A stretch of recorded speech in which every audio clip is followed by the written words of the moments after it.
This was on the end of the other video, the previous one, and I hadn't gotten to it. But the only difference that you can see in ellipses and hyperbolas is that minus. Okay? If A and B happen to be the same, it does not make it a circle. The minus is the priority there. That will make it a hyperbola. Maybe it's an hyperbola. Okay. So when I take a look at this, I see x is squared, y is squared. So that eliminates parabolas, lines, etc. It's either a circle, ellipse, or hyperbola. Well, because it's minus, it's hyperbola. If you had noticed 9 versus 1 first and said ellipse or hyperbola and eliminated circles, that's good too.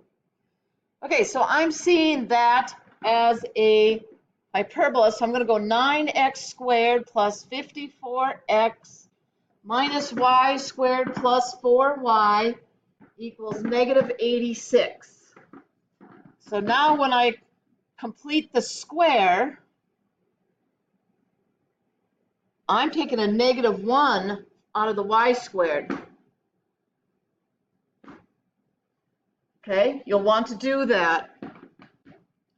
So now when I complete the square, this is going to be x plus 3, the quantity squared. I took half the 6 again. Squared is 9.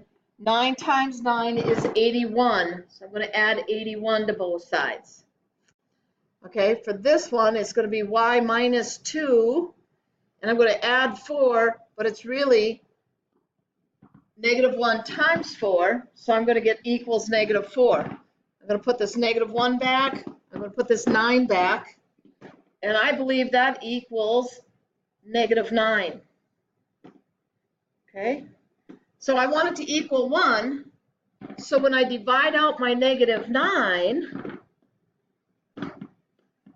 I'm getting x plus 3, the quantity squared, over negative 1. I'm going to put that negative out front.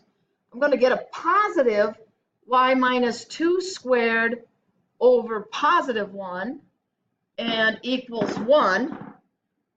Now look which one's positive. The y is positive. So this would be y minus 2 squared over, that's a 9 by the way, over 9 minus x plus 3 over 1 equals 1. So my center is going to be at negative 3, 2.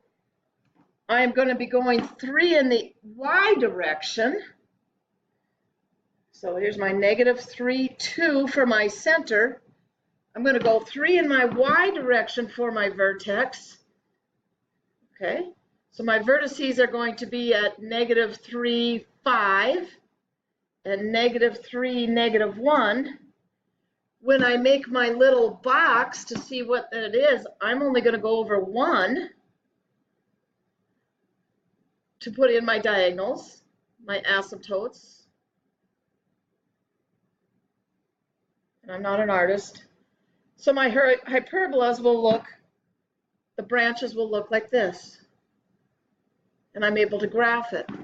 The focus points are going to be square root of 10 from the center. So c squared equals 10. C is the square root of 10. So my foci are going to be at negative 3, 2, plus or minus square root of 10. Okay, now I was able to finish that, I think. Yep.